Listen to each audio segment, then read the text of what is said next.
Welcome to our spoiler discussion of Star Wars The Last Jedi, and here we're going to be discussing more things that we didn't talk about in our spoiler-free review.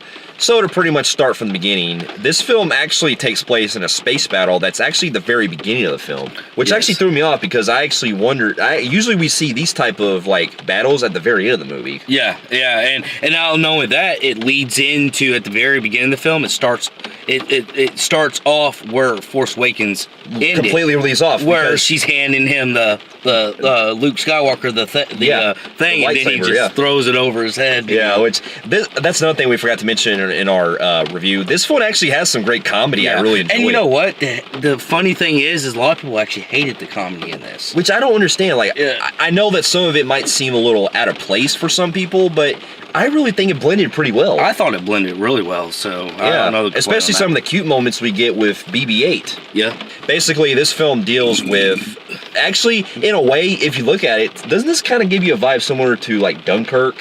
Where basically, it's an all-out war, but, okay, because basically it boils like this. Poe Dameron is at the beginning of the film, and he's basically trying to take down and blow up, him and the Resistance are trying to blow up the Imperial, or the First Order starships and everything at the very beginning of it. So they're trying to basically whoop ass. Yeah, because we're already starting off with the fucking fight, so it's like, damn. Yeah, so. And then a lot of Resistance people are getting slaughtered. Yeah, all their bombers get taken out. Oh, and this film, that's another thing we forgot to mention in our review. This film really pushes the stakes really fucking high. Yes, I think so too. Because in this one, we see that the New Order is taking down almost every bomber that's coming near them, and one of the bombers actually ends up sacrificing herself to blow one of the ships up, one of their cruisers up. Yep. And so, the rest of the film, after that, they pretty much get to where Leia and the people go on hyperdrive, kind of like Star Trek. Yeah, and this is something new that I haven't seen before in a Star Wars film.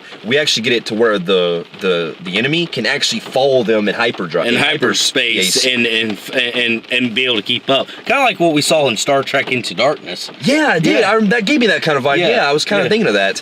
Because when they're in warp, they can still go after them. Yeah, so you find that out later on, that they can warp. So basically, Leia and them are pretty much, the Resistance are playing kind of like get away, because they know that they can't fight them. They can't necessarily fight the New Order like in an actual battle, because they're kind of undermanned, because they lost a lot. Yeah, undermatched. Well, plus they need an actual base to regroup and everything. Yeah, exactly. And they still haven't let the galaxy know that, hey, we need y'all's help. Yeah. So they're pretty much having to run from the New Order, and the New Order is pretty much chasing them. The New Order, they got it to where like the Leia's ship can withstand like a lot of their shooting. Yeah. So they got it to where, like, okay, we can handle maybe a couple days worth of getting shot at until we finally get damaged. Yeah. So this is like a plot of where everybody has got a time limit to find out what they can do to stop this. Yeah, and this is where we get prompt to where Poe Dameron and the rest of the crew are having to actually find a way to stop them from having to go to hyperdrive. But before we get to that, this is something new that I wanted to bring up that I actually really enjoyed that they added to the story.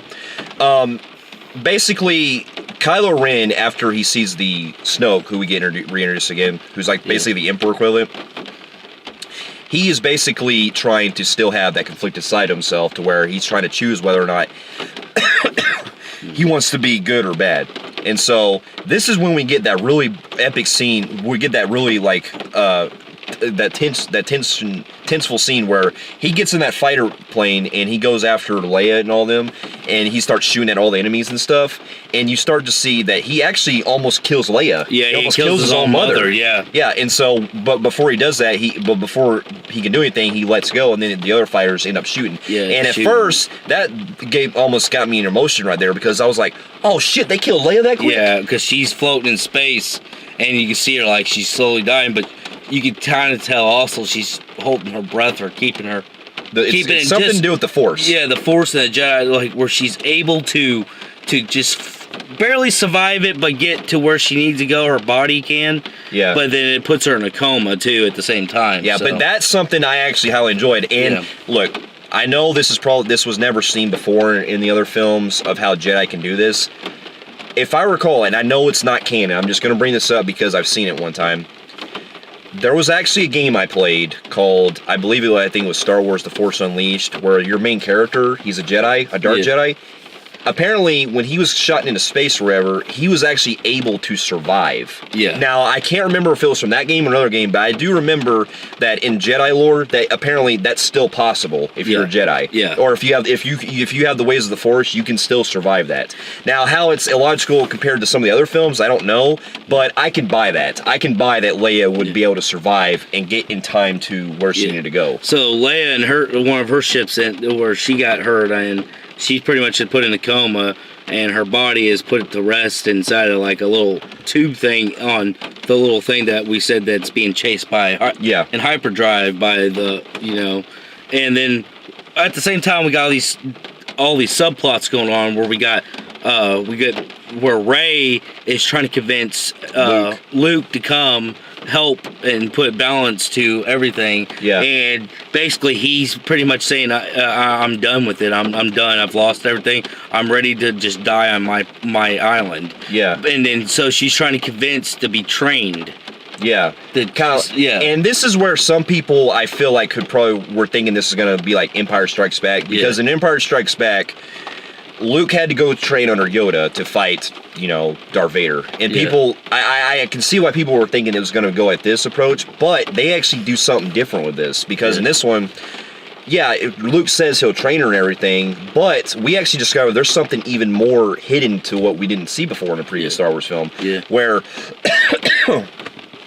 Rey is actually having visions of something that's basically a gray area, something that's supposed to be causing the Force to be binding between the light side and the dark side. There's a gray area. Yeah, a gray area where she can inherit both forces and become balanced. The balance. And here's one of the things I also praise. In this film, we also see that she can actually have a communication, basically a telepath way to speak to Kylo Ren in this. Which, this is something that Vader and Luke did in Empire Strikes Back, but they actually explored for that, because now we get it to where the two characters, they're actually seeing in their actual areas, so to speak. Yeah. Well, Kylo Ren can't see where she's at behind her, but she can see where he's at. Yeah, because she's the one who has the power. To do it, and he's wondering like, what the fuck's going on? Yeah. So she has a whole power that she can be able to see stuff from another Jedi. And then this is what we really like about this film I really liked about this film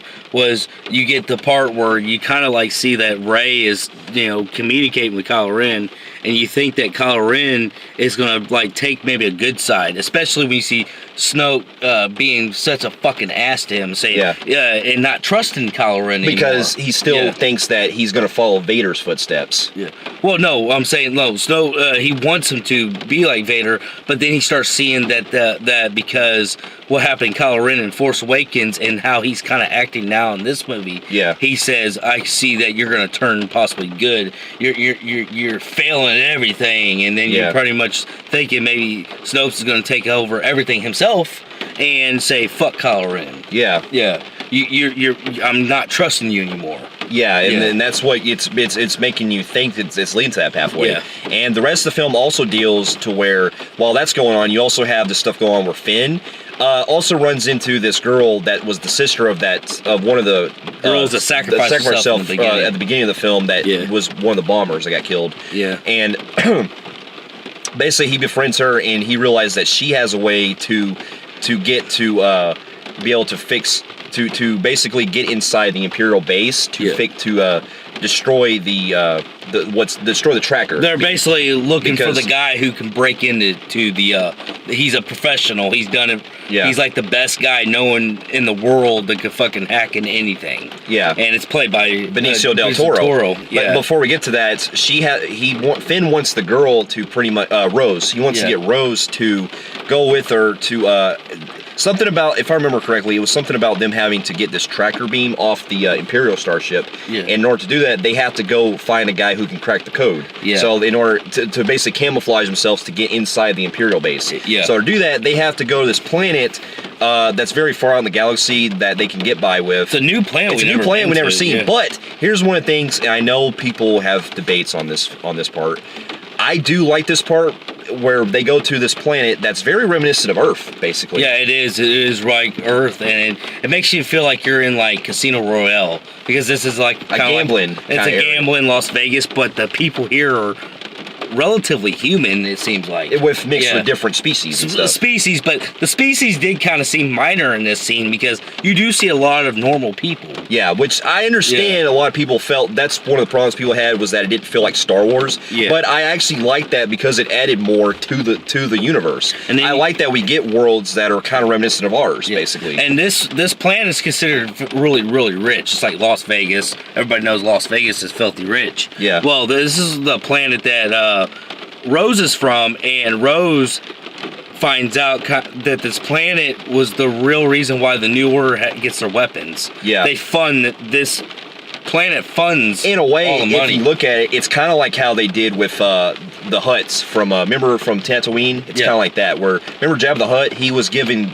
I know they establish in some of the Clone Wars episodes, I think they established, or the Clone Wars or in the Jedi franchise, the Star Wars franchise established that Jabba the Hutt, he's basically, he gives weapons and stuff to the Empire. Yeah. So it's kind of reminiscent of that, where it's kind of similar. But yeah, she sees all the damage that happens there, because she sees her home planet, like all of her becoming evil and stuff. And so she realizes that that's one of the reasons she wants to fight too. Yeah. And so when they get there, they run into Benicio del Toro after some stuff happens. And Benicio del Toro, I thought, was a good addition.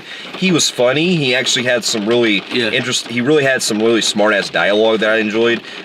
His character overall, I felt, could have had more of a purpose, so to speak. Yeah, the purpose. Because I did feel like he was because later in the film, he pretty much tricks them into thinking that he's going to destroy the Imperial starship. Yeah. But he actually gets them caught with the fucking... He kind of reminds me of Loki with the backstabbing. Yeah. Yeah. That's what I'm saying. Or no, like Lando from Empire. Yeah, or Lando. Because Lando did that similar thing too, but he's not as fucked up. He's more fucked up than Lando. Yeah. Because he still does his own thing.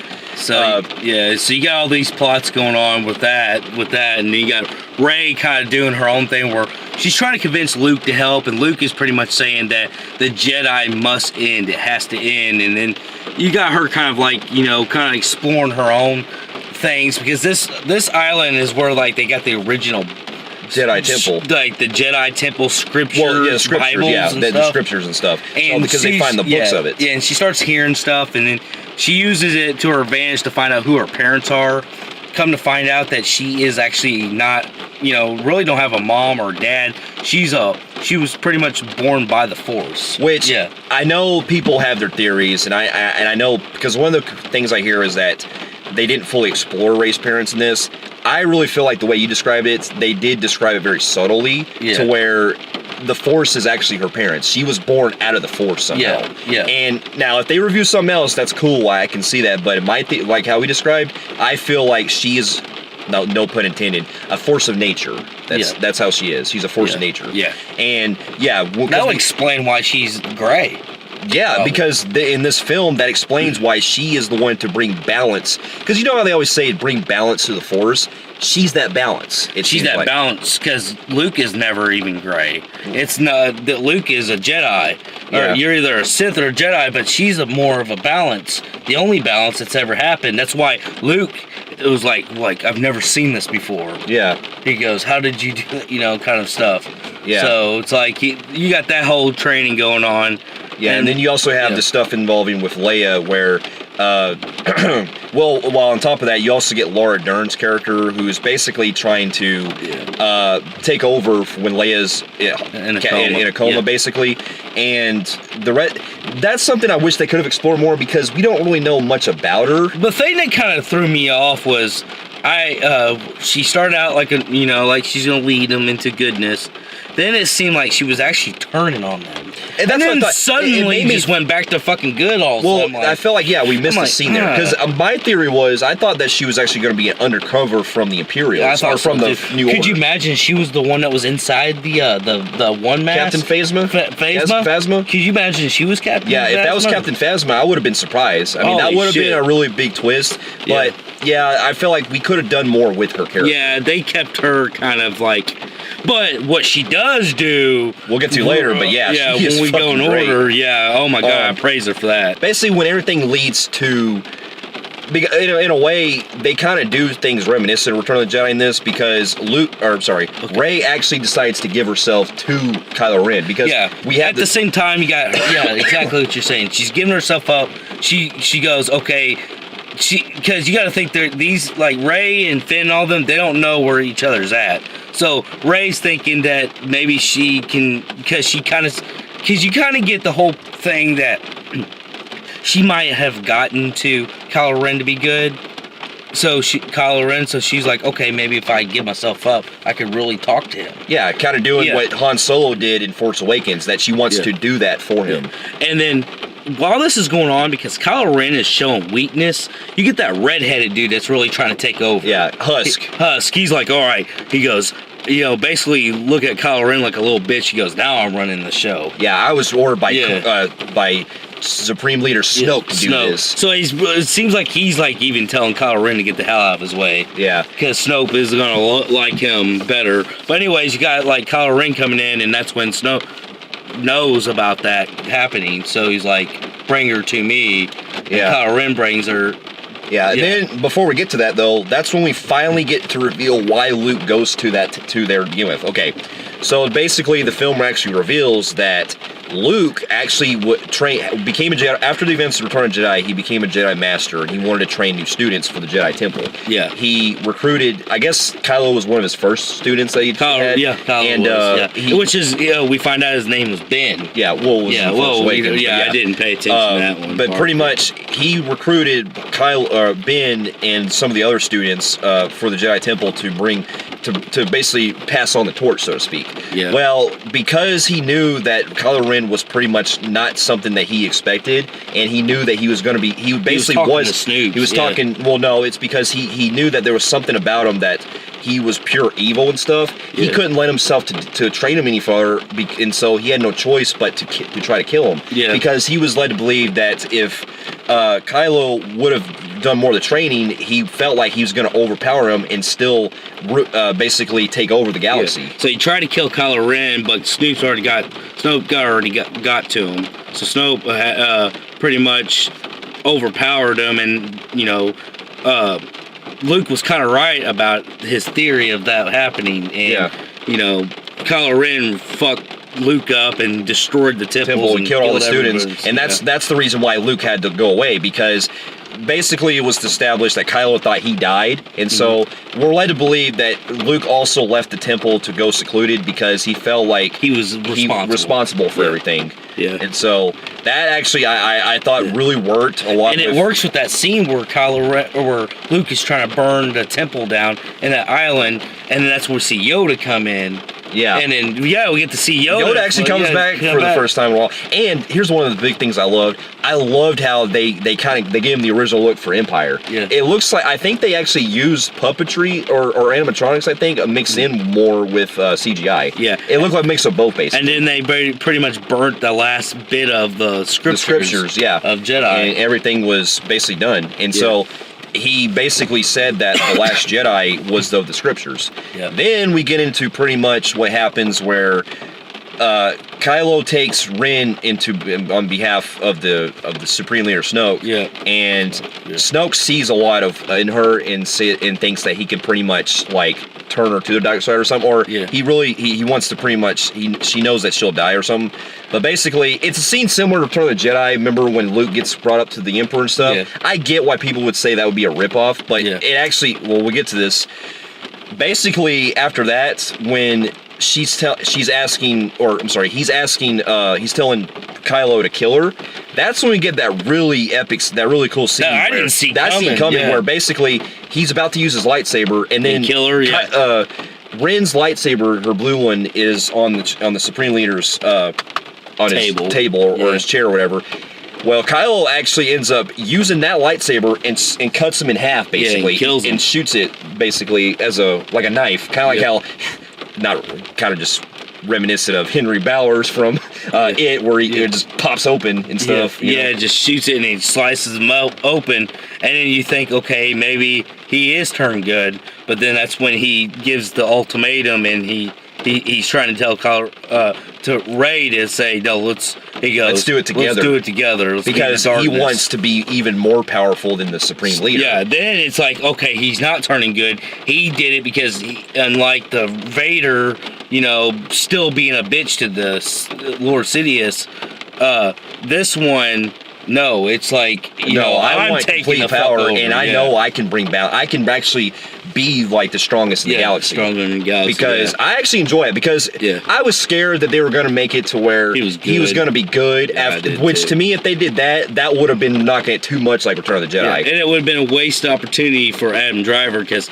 man, this one, he shows his menacing when he turned right there. Yeah. In that scene, he turns fucking mean. Yeah, and I was glad to see that he didn't wear that mask anymore, because unlike Vader, who has to wear a mask, I'm glad that he doesn't need to wear it anymore. He broke it. It makes sense to why, because he's not one to wear a mask. He can reveal his true self. Yeah.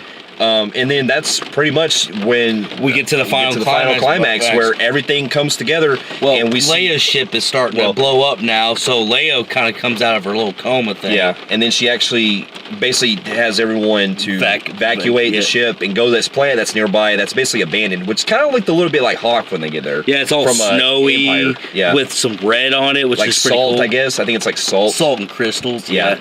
And so they have to go there. While at the same time, while that's going on, blowing them all up. Yeah, and then you also have Finn and the girl, Rose. They're actually captured after the shit went down with Benicio del Toro. And that's when we get, I will admit, I like this fight. Yeah. But I'll get to it in a minute. Basically, we get reintroduced to Captain Phasma, who survived. Now, for those of you who don't know, I'm actually going to show you right here. Captain Phasma, if you remember from Force Awakens, there was that scene in the junkyard. There was that scene when they get to the Starkiller base that Han Solo and Chewie and all them were going to put her in that dumpster chute. Well, as it turns out, and I know it's in the trailers, but she actually survived. In this comic book right here, actually describes how she survived from that and leads into this film. Yeah. Now, keep in mind, while this does end up giving more depth to the character, I still felt the character was still missing something. Yeah. Because basically she ends up, basically Laura Dern's character ends up going through hyperspace to sacrifice herself, which I really enjoyed that because that actually... Oh, before we get that, like you said, they were captured, Finn and Rose was. Yeah. And pretty much they're brought in by the stormtroopers, and when they're brought in by the stormtroopers, you got Phasma pretty much saying, I'm going to kill you guys in the most brutalest way possible. Yeah. And that's when Laura Dern's character, pretty much because they start seeing all the ships getting blown up in pieces. Yeah. And Leia's is about to be next, being shot by the redhead dude. And then Laura Dern's character sacrifices herself, and she puts it in hyperspace drive. Boom! And then warps it and just goes straight right through the middle of the main ship. And it just explodes up. Fucks everything and it splits up. that entire ship in half. Yeah. And that's pretty much what I will say that was a great sacrifice. That was awesome. Now, it would have helped if we knew more about the character, so to speak, as far as her motivations and stuff. Yeah. But I like the way that paid off. Yeah, I did too. But that's when we get pretty much that fight you've been waiting for, where Captain Phasma and Finn go at it. And I'm glad that they did something with the character finally, because in Force Awakens, I was looking at like, what? They kind of wasted her here. Yeah. Then in this one, we finally get to see a fight, but I kind of wish it could have lasted a little longer. Yeah, one, it wasn't a lifesaver fight. It was a fight kind of like in Force Awakens when Finn fights that stormtrooper, where he has that electro thing. He used that same thing that he fought there, and then now the Captain Phasma is using like her electric thing or whatever, or her stick thing, and they go at this fight, and it's just pretty cool because you get to see her mask up. Yeah, you actually get to see what she looks like under her eye, and that's pretty much the last we see of her, because she goes down after that. Though, I wouldn't be surprised if she survived, because in this comic book, it actually reveals that she ended up surviving from a dumpster thing after an explosion, so to speak. Or I think it's an explosion, let me see. Yeah. Yeah, well, no, it wasn't an explosion. She actually ended up surviving there, so I actually wouldn't be surprised if she survived from this. She's gonna be like, she's kind of like the Boba Fett. Boba Fett, though. We don't know. We don't know if Boba Fett's gonna come back, but if he does, that would be awesome. Wouldn't that be funny if like there were some twist turns, like this is the Boba Fett right here? Yeah. Like some weird shit like that they would pull. They probably will do that. Yeah. So, anyways, everybody has to escape to this planet because pretty much everything's all hope is lost. Because once Kylo Ren goes fucking ape shit on Rey, she escapes, and he pretty much says, "Kill everything you see." Yeah. And then they go into this planet where we kind of have a battle set up, kind of like Empire Strikes Back, where it's set it up, and you see like the binoculars and stuff. Then you have the spaceship things, the walkers. Yeah, the walkers, all stuff. But basically, this was an old Resistance base back in the olden days. It was kind of like a movie we could have got between Return of the Jedi and Force Awakens that kind of bridged that gap. Yeah. But basically, when they get there, that's when we get our final battle that takes place, and you can tell that everyone's pretty much screwed at this point because they're getting shot down like crazy from the First Order. Yeah, this is where Kylo Ren really goes fucking insane. He even puts that redhead dude back in his place. Yeah. By slapping him around. Yeah, he pushes him over, and then he says, "All right, you fire on everyone that comes," and then they start, and that's when Rey actually comes back, and she starts to help him out too. Falcon, Yeah. And then we get to probably my favorite part of the film, where basically after it seems like all hope is lost, Luke actually shows up. Yeah. And this is where we get a great scene where he reunites with Leia, and he tells him he tells her, you know, I can't believe. He goes, like, I'm here to fight your. I'm gonna have to do it because he's too. And she goes, yeah, he's gone. We have to take him out. Yeah. So basically saying, my son's gone. We got to kill him. And he gives her the necklace or the little thing that Han Solo had in Force Awakens as a way of enters her honor. So I like that little subtle moment they did. And then we basically get one of my favorite parts where Luke Skywalker goes out in the open field and sees all these fighter ships or all these fighter walkers and stuff, and then Kylo Ren sees them and says, "All right, everyone, shoot everything you can at that man." They shoot the shit out of him, and guess what? He don't feel a fucking scratch. He even does this to piss Kylo Ren off, and Kylo Ren's like, "Put me on the ground now." Yeah. So he gets down there, and you can see that, man, he really wants some dig, because this is where pretty much Luke and Kylo go at it, and he gets his lightsaber out for the first time in over 30-something years. Yeah. And when they have an epic battle that takes place, and then pretty much he doesn't even get a scratch, Luke doesn't, because he's dodging like all of his moves that he's doing. Yeah, and it even goes through, whenever he goes through, stabs through Luke, I thought he actually did what he did to Hans, where he cut him in half, basically. Yeah, but then you come to find out that he's doing like, it's not really a hologram, but he's making him as if himself. Yeah, he's self-projecting the Force on him. Yeah, so basically Luke pretty much used his last bit of Jedi energy just to make it look like his whole body was there, and come to find out that because he used all that Force, he sacrificed himself. Yeah. So we get the next sad scene where it goes back to the island where Luke pretty much disappears like Obi-Wan Kenobi. And Yoda, pretty much, because Yoda in the original Return of the Jedi, he died he died the same way where he just disappears and stuff. Yeah. But I don't know, for some reason I like Luke's death scene in this one a little more because it actually had more merit. That is one little thing I didn't like about Return of the Jedi, was that Yoda just kind of died because he was old. You know, I felt like they could have had more of a better death, so to speak. It was sad. I'm just saying they could have done something like this, where it's on a more heroic death. So Luke pretty much sacrificed himself, and, you know, Finn, the Millennium Falcon, everything's all here, and they pretty much chased Kylo Ren's ass out. Yeah, and then and pretty much we get that Luke sacrificed himself to bring peace to the Jedi, and he realizes that he's not the last Jedi. Rey is. Yeah. Because she actually is the great Jedi that brings balance. Yeah, because after whenever he goes, I'm going to kill the last Jedi, Kylo Ren to Luke. Yeah. And he goes, no.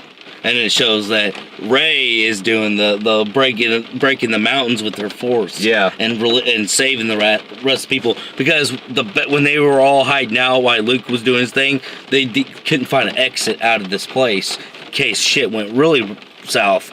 And Rey created an exit for them, and then now everybody goes, "Oh God, she's got the Force." Yeah. Yeah, and pretty much Luke passed everything on. He died. Yeah, and you know what it is? This film actually, well, it also basically has it to where Leia tells Rey that Luke is pretty much gone, or whoever says it to each other, they pretty much say that Luke's gone, and basically he brought peace to the galaxy, or brought peace to the Force, and basically it ends with actually kind of a little cute moment where it cuts back to these kids that we saw earlier in the film that were helping Finn and Rose, who actually I think probably knows about the Jedi and stuff, because he actually has these little toys that are actually playing out the stuff that happened with Luke fighting against the fighters. Yeah, and then he's like, it's been some times past, and now Luke is now being recognized as a legend. Yeah. And these kids are playing, and then this kid's being ordered by this like really gremlin-looking troll dude, go out there and clean and sweep. And as he's sweeping, he looks up in the sky and he sees, the Millennium Falcon flying and all that.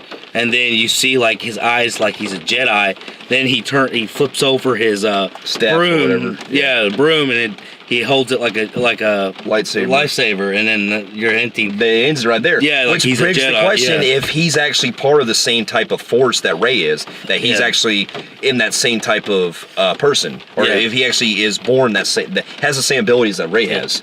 Either that, or he could be someone that we're led to believe is related to one of our main characters. So yeah, that pretty much ends it right there.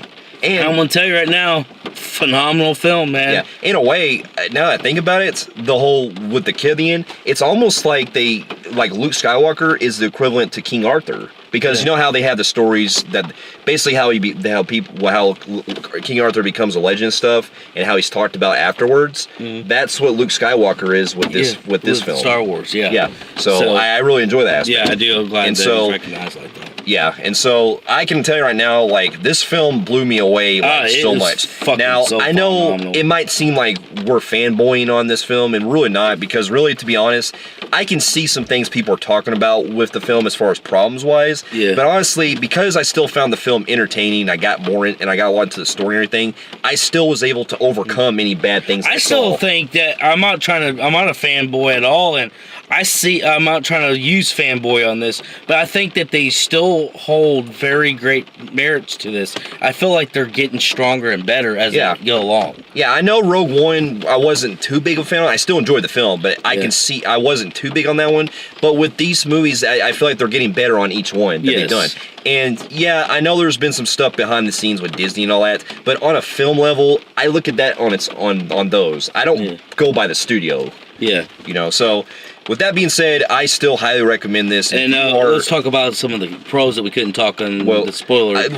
Going back to it, I liked a lot of the humor that we did. And plus, it was also great to see Carrie Fisher back, Yoda in as well. Yeah. And it was great to see Carrie Fisher play Leia one last time. Yeah. I thought that she even has some emotional parts to where she really feels the Force, like, causing a lot of strain with her son and stuff, with Kylo Ren, that he's still like feeling conflicted and everything, and you can really see the emotion that she has on it. And I do like the emotional impact with Adam Driver. He's like one of my favorite parts of this movie, because this one they really dig into Kylo Ren more than anything, and I love his emotional roller coaster. Yeah, because he's starting out where he's still not deciding if he's good or bad, because he realizes that he killed Han Solo, but then you can still sell that he didn't want to do it, but he felt like he felt really conflicted about it. And then now towards the end, I like how he just went pure fucking evil. Yeah, especially after Snoke's death. Yeah. Now I know a lot of people felt that was off by him killing Snoke early, and I could have seen more with him because they were built up to him in Force Awakens.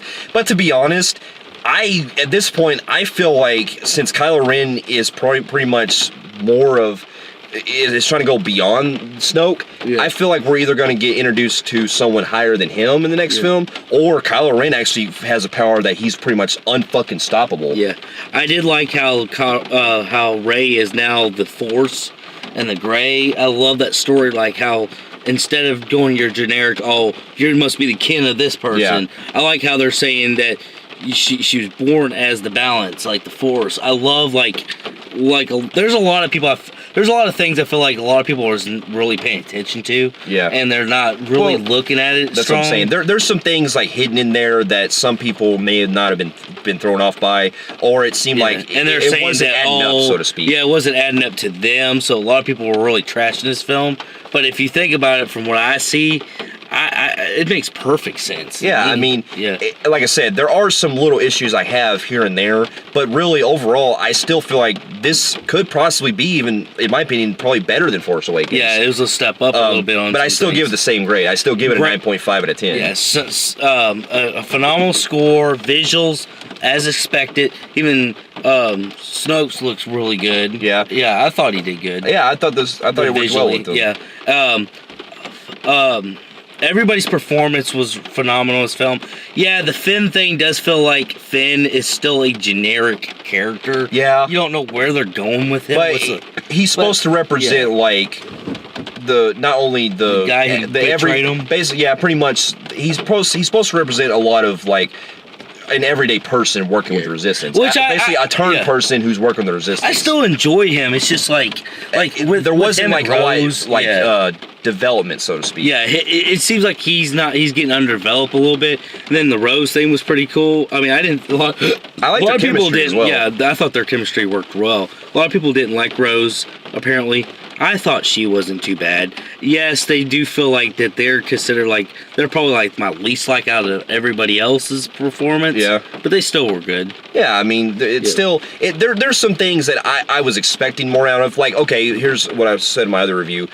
As far as like, opportunities. So, if there was any opportunity I wish they could have probably done at least, I would have loved to see Lando Calrissian back, because they go to a planet that is reminiscent of something that Lando would probably be doing, because in Empire it was established that he was a gambler, so it makes you wonder, okay, are they going to come across Lando in this? They'll probably bring it up where that planet they went to, yeah.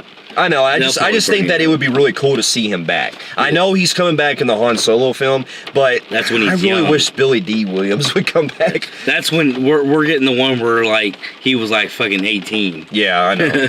But it still would have been cool. And it also would have been neat to see, like, I know they're probably going to in the next one. It would have been also cool to see not only Yoda, but also like Anakin and Obi-Wan as Force goes. But I get that they probably just want to focus on Yoda because of the whole Empire kind of thing. Yeah. And also maybe because Yoda taught him a lot more, so to speak. So I get that, but I just would have been cool, so to speak. You know, because Luke could see Yoda. I just wish they would have put in the other two. Yeah. Other than that, I mean, besides the whole Captain Phasma thing, I mean, these are just kind of things that I'm expecting more out of. Yeah, but that's fine that they didn't have to include those. Yeah, at the same time. Yeah, there's not, other than like a tiny little pacing issue I had, I really don't have much flaws with this. It's like he said, it's more like you wish they would have explored more or did more than anything. But that doesn't make it a bad thing. It's just things that you're wanting to go into if you're wanting to see more like. Well, I guess you could say fan service, so to speak, but that's okay. I still enjoyed it overall. Yeah. So with that, that's pretty much what we have as far as spoilers. Let us know, guys, what you thought in the comments. 9.5 out of 10, by the way. It's still a 9.5 out of 10 for me. Yep. And it's definitely going to be probably my top, like, maybe 5 films of the year. I'll have to really check my list. Yep. But anyway, y'all, let us know in the comments what you thought about it and what you thought of the other films as well. And for those of you who've also been following our channel, feel free to like and subscribe, and also check out some other reviews and our website at filmphreeks.com. And we'll be seeing you in our next review. We'll see you later. Later.